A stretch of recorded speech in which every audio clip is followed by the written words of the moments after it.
Hello everyone, and welcome back to Garry on Lockdown for Avast.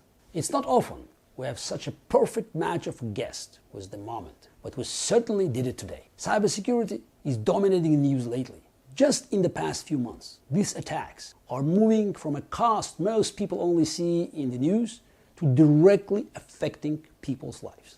There were gasoline shortages when a ransomware attack hit a major US fuel refinery.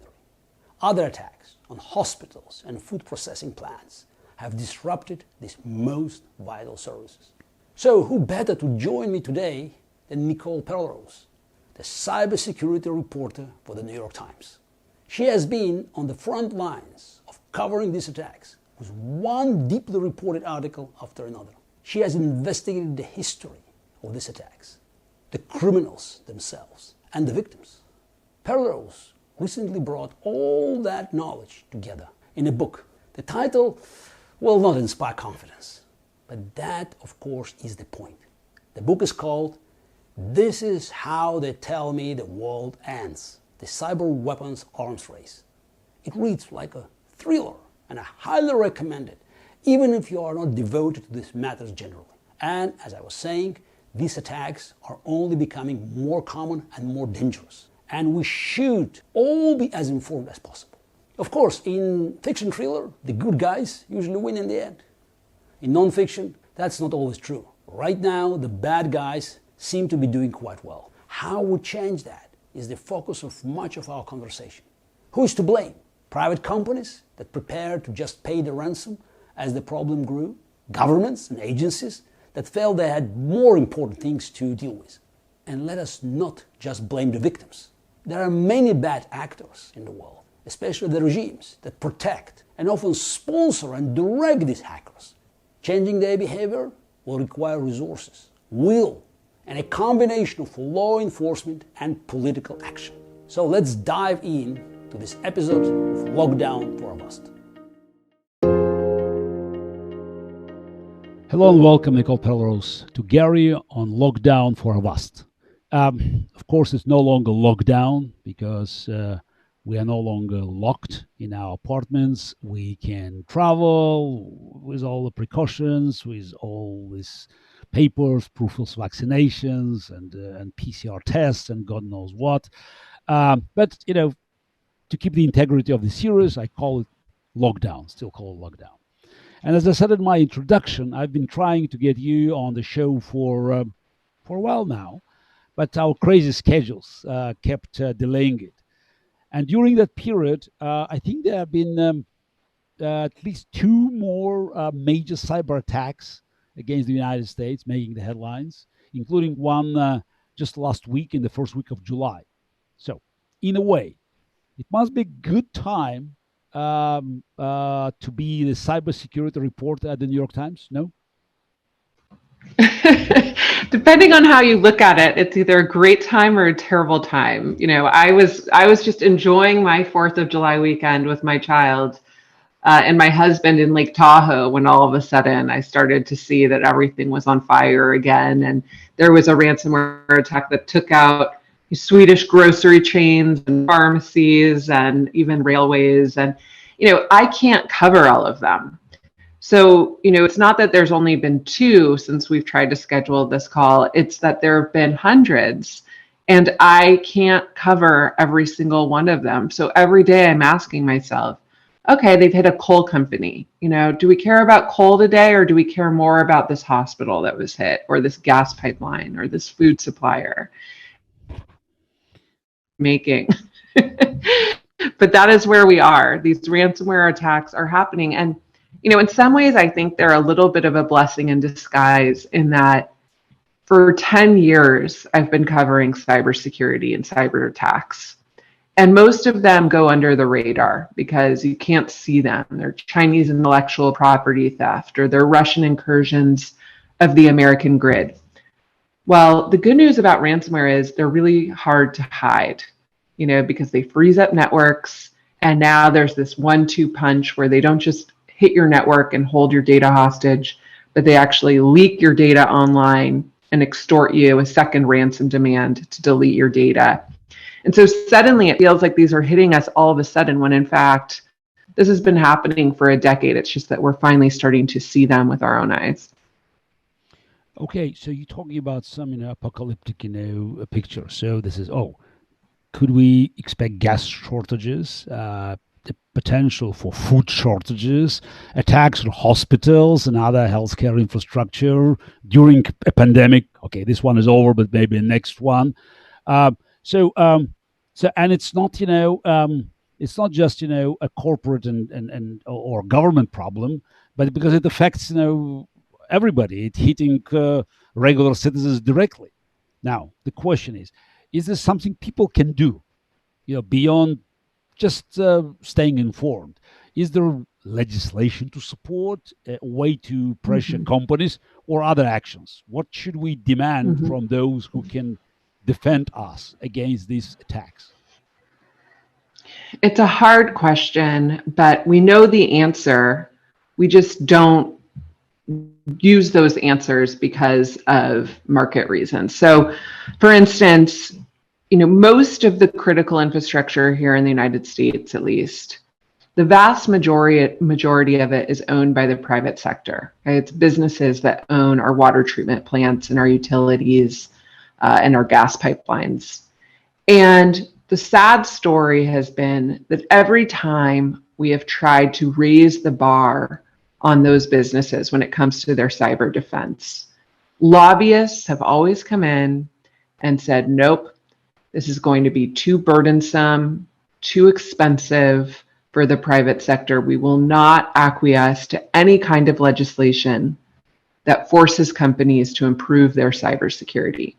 There was a real effort made in 2012 to pass a bill that had real teeth. And by the time the lobbyists were done with it, it was basically a wishy-washy, hey, try your best to secure yourselves. So what we've seen in this sort of vacuum of legislation over the last decade is that every company has been forced to fend for themselves. And most of them don't see cybersecurity as a profit center, right? It's a cost. There's no ROI on cybersecurity spending. Now, the other thing that's been happening is they've been digitizing everything they possibly can, all of their data, but also to some extent, their manufacturing, their factory production, critical systems, critical operations have all been digitized now for efficiency. So engineers can diagnose a problem at an oil rig, hundreds of miles offshore without actually sending someone to the oil rig to diagnose a problem. And all of that acceleration and digitization has only created a larger attack surface and more opportunities for hackers and states that see that the United States has a very soft underbelly. And while they may not ever be able to match us in terms of our military spending and budgets, they can cause a lot of harm by coming for our critical infrastructure using cyber methods. But are you saying that these companies, corporations, they rather pay ransom than invest in the cybersecurity? So before this latest wave of ransomware, yes. They would rather pretend that China wasn't carting off their intellectual property than spend on cybersecurity. And like I said, ransomware is a little bit of a blessing because they can't hide a ransomware attack. And so, until now, the calculation has been that for companies that have not spent any money on their cybersecurity, have not devoted resources, have not brought in the people to manage their digital defenses, that yes, it's often cheaper for them to just pay the ransom than to rebuild their systems up from scratch, to rebuild all of that data. And it's not just the companies, it's their insurance companies. A lot of cyber insurers have said it is still cheaper for you to pay a $5 million ransom than it is for us to pay the cost to rebuild. And so you see a lot of companies paying. Now, as the attacks get more serious and as the ransom demands only go up, just in the last few weeks, we've seen the ransom demands climb to something like $70 million. I think that calculus is changing. I think companies are finally reasoning, and it's long overdue, that they can spare themselves the pain of a $70 million ransom demand and the embarrassment and the loss of operations and the downtime from their pipeline being offline for a couple of days if they spend on cybersecurity defenses. It's not going to stop all of the attacks, but when we look at the attack on Colonial Pipeline, for example, it feels like this is a huge, almost like a terrorist attack that took off this major pipeline to the East Coast. What did it come down to? It came down to the fact that they had a former employee whose access to their system was never cut off, whose password was stolen and was probably for sale on the dark web, and who didn't use multi-factor authentication. That's all it took for a Russian ransomware group to take off a major pipeline operator. So it's not that we're asking companies to, spend hundreds of millions of dollars on their cybersecurity. It's more we're asking companies to take the time and get the people inside that can take inventory of their systems, to rip out any software that's old and can't even receive a security update, to make sure people have multi-factor authentication, to make sure they're using password managers or have strict password requirements, that kind of thing. And unfortunately, until now, really until these waves of ransomware attacks, most businesses weren't even trying. Their cybersecurity strategy was really, let's cross our fingers and hope it doesn't hit us. But fortunately now, with these latest attacks on the pipeline, when we're seeing how easy it is for them to get in, we're seeing companies start asking smarter questions about backing up their data and multi-factor authentication, and how they're going to afford to bring in people who actually know what they're doing. But we still have this problem that most critical infrastructure, like water treatment plants, if you've ever driven by a water treatment plant, take a look at it and ask yourself, does that look like a building where there's a couple sophisticated cybersecurity experts inside? No, you're lucky if you have one IT guy on staff. And usually their networks are built up of sort of these tangled webs of decade-old software, decade-old versions of Windows that can't even get patched these days if you want to. And so we have to figure that out. And when it comes to solutions, finally people are talking about things like, okay, if we can't mandate that these companies improve their cybersecurity, what about giving tax breaks to companies that will subject themselves to an analysis or a penetration test to show that they aren't using a decade-old version of Windows, that kind of thing. Unfortunately, we're not Russia or China. We can't just snap our fingers and say all of these state-owned enterprises have to suddenly be at this level. So we have to work with where we are, which is a system with lobbyists and capitalism. And I think if we're not going to pass any meaningful legislation on this front, then we have to talk about creative solutions like tax breaks and other tax incentives and grants, and maybe some tours of duty for some of the top engineers in the country who can go help these systems really like meet at least a bare minimum standard of cybersecurity. I've been working with Avast software for 5 years and attended many conferences, and I always, complain about what I call the lack of digital hygiene. So I told that my audiences that we used to wash hands. Now, of course, we do it regularly. So brush our teeth, but we just we paid no attention to the security of the devices that contained almost our soul. So that's our the most precious information about us, and probably 90% of the problems are caused by complacency and lack of just of discipline, just not following elementary instructions. And a lot of the problems also caused by, as you described now, by very old insufficient defense systems, because companies that paid no attention to that, and especially those that supply the markets with the appliances, with all sorts of IoTs, new devices. But I'm was listening to you, I'm still shocked, that even American corporations that just for so many decades were a golden standard for the rest of the world. Now, they had such a poor preparation for attacks that. I mean, they were not surprising attacks. They were just, coming, just stepping up. But this is not, it's not happened yesterday. So we already have been observing it over, I don't know, at least a decade. Yes, probably even more. But now but we know that the worst attacks coming from, from organizations, entities that are backed by the state actors. And from the top of my head, I say Russia. As just let's start with Russia. Though of course China, Iran, North Korea, they have been very active in these things. But let's say Russia.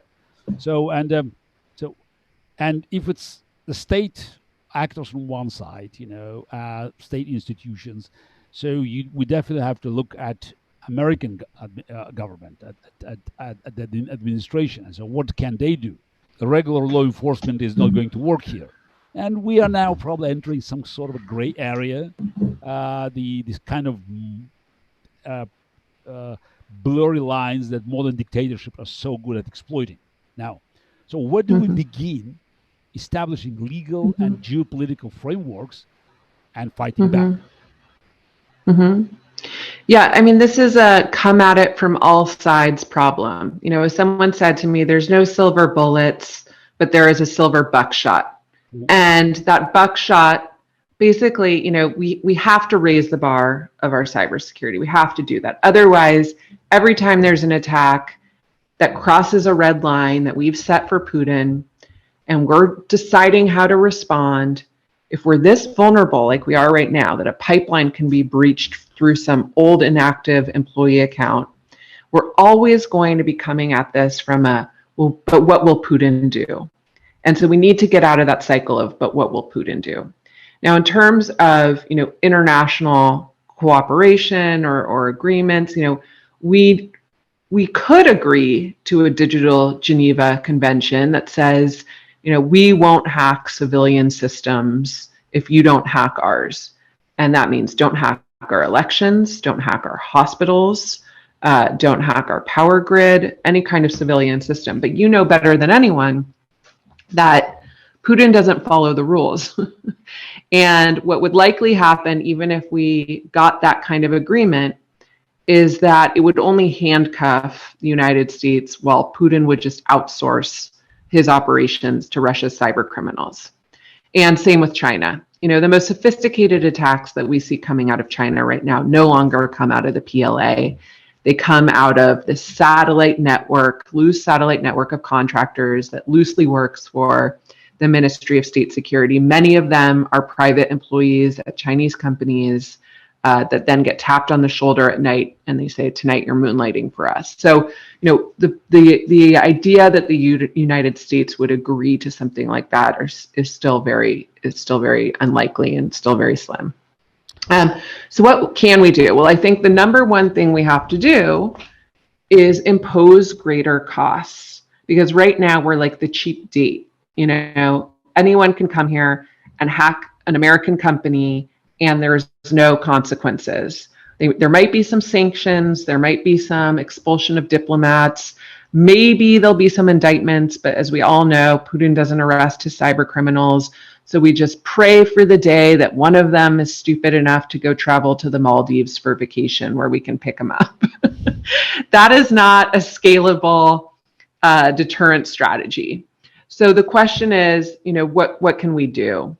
And I think that there's been some smart recommendations on this front, just on ransomware, where, we need to impose real costs where we go after criminals' wallets. Okay, that could be interesting. We just saw that with the Colonial Pipeline hack. The DOJ was able to recoup some of the ransom, not all of it, but some of it. And it was a warning shot to Russia's cyber criminals to say, hey, we'll come after your funds. We need to perhaps think about creating more domestic pressure inside Russia to tackle cybercrime. So some have suggested things like restricting visas. I would be very curious to hear your thoughts on that. And then there is the idea that we could disrupt their digital infrastructure, literally take out cyber criminals' infrastructure. That's interesting, but with the caveat that last year we did this. US Cyber Command hacked into the Russian command and control servers that were used by a major bot operation called TrickBot that's been used by a lot of ransomware groups, because we feared that that ransomware infrastructure would be used to disrupt the 2020 election. So the Pentagon Cyber Command took it out. They literally sent these command and control servers into a never-ending dialing feedback loop, where if you tried to send instructions to your command and control server, you wouldn't be able to reach it because you just get the equivalent of a busy signal. So we did that once or twice. Okay, so that was an aggressive cyber counterstrike on criminals' infrastructure. And it sent them scattering. There was a lot of disarray. You could see this in dark web chatter that they would say, we're like without a home right now. Well, very quickly they regrouped and they put together a list of some 400 hospitals in the United States. And they said, we're going to hit these hospitals. And they never said the words, we're doing this out of revenge, but the timing of it suggested this was their revenge. And lo and behold, over the last year, we've seen one hospital after another in the United States get hit with Russian ransomware. So, that's the kind of blowback that we fear. And so perhaps, a cyber escalation is not what we're in for, which is why I think some of the other more interesting options would be go after the money. Can take that go after the money approach, not just for cyber criminals, but for those who offer safe haven to cyber criminals, like Putin, like the oligarchs. Dump it online, expose that level of corruption, and then you get, we know right now, we know you're on the enemy list, but and Navalny, create thousands of Garys and Alexander Navalny's. If that is what Putin fears the most, then we should pull that lever, because right now nothing we're doing is stopping these attacks. In fact, they're only getting worse, and they're really getting pretty sophisticated. And when you think about, they're charging $50 million in a ransomware attack, all of that money goes back to their budgets and their R&D. So they're no longer just attacking companies who don't have two-factor authentication turned on. Just in this latest attack over the weekend, we saw them attack a company using a 0-day. That has really traditionally been the purview of nation states, but a 0-day is this undiscovered, unknown flaw in the code that a lot of governments spend quite a bit of time searching for, that they can exploit, because when they exploit it, there's really no defense against it. And so for the first time last weekend, we saw REvil, this Russian ransomware group, use a 0-day to go after an American company that works with a lot of technology companies who supply technology services to thousands of smaller firms downstream. And that is a really disturbing up-leveling of ransomware techniques. Your book documented how negligent Obama White House and Congress were during the key years of booming advances. And about Trump, the less said is the better. Just, forget it. Yes. So now, do we have any hope? Actually, do you have any hope that the Biden administration can right the ship? Or it's sure to get a lot worse before it gets better? Are our systems that you described just too big, too complex, and too open to be defended? So lots of questions. And, it's not just that the Obama administration was negligent. It was that every administration has been negligent. There have been warnings about the risk from the internet and cybersecurity dating back to the 60s, which I touch on in the book. It's just that defense is hard. It's grueling. It's an all of society effort. It's cyber hygiene, in addition to all of the things we discuss at the higher up levels. And so we've done the easy thing, which is just get better at offense.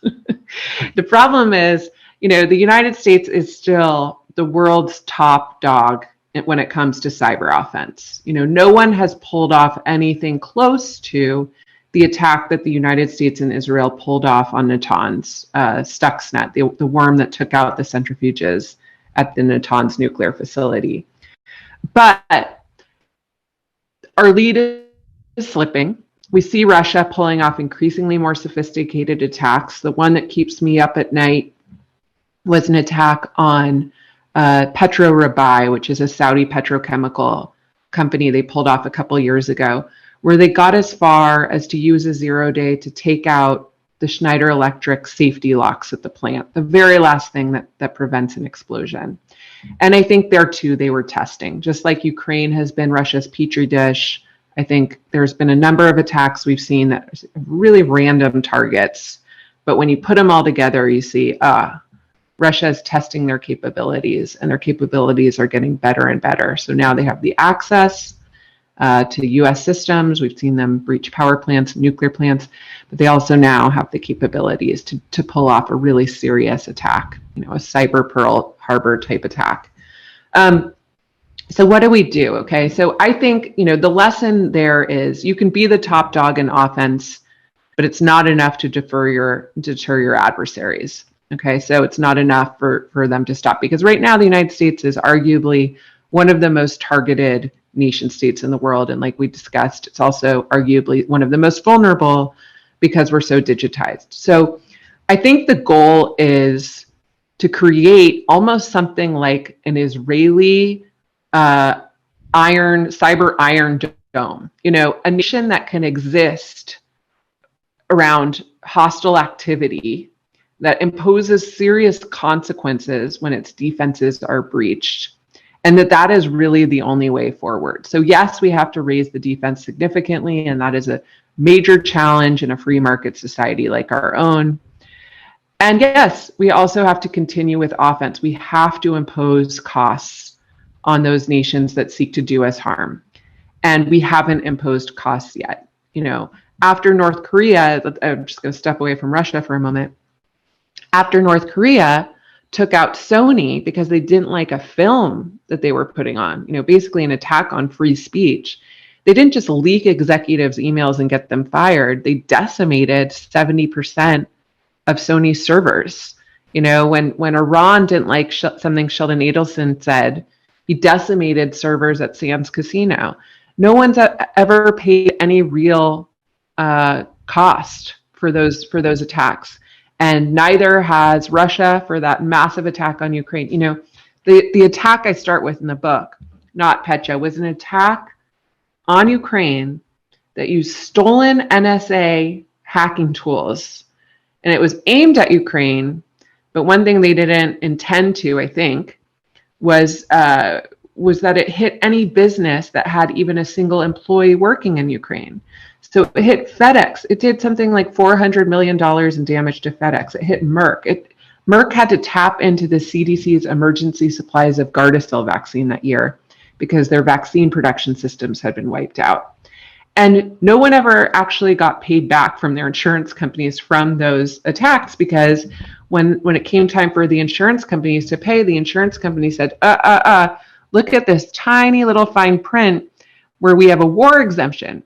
If you're collateral damage in a war, we don't pay out for collateral damage in a war.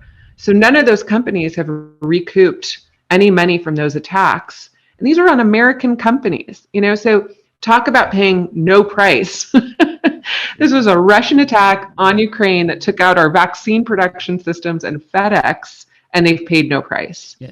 So we need to start paying. We need to make them pay a price, and we also need to raise defense. And on paying a price, there's a whole menu of things we could go through. Okay. This is the last question. So this is: are you optimistic that Biden administration is up to the task?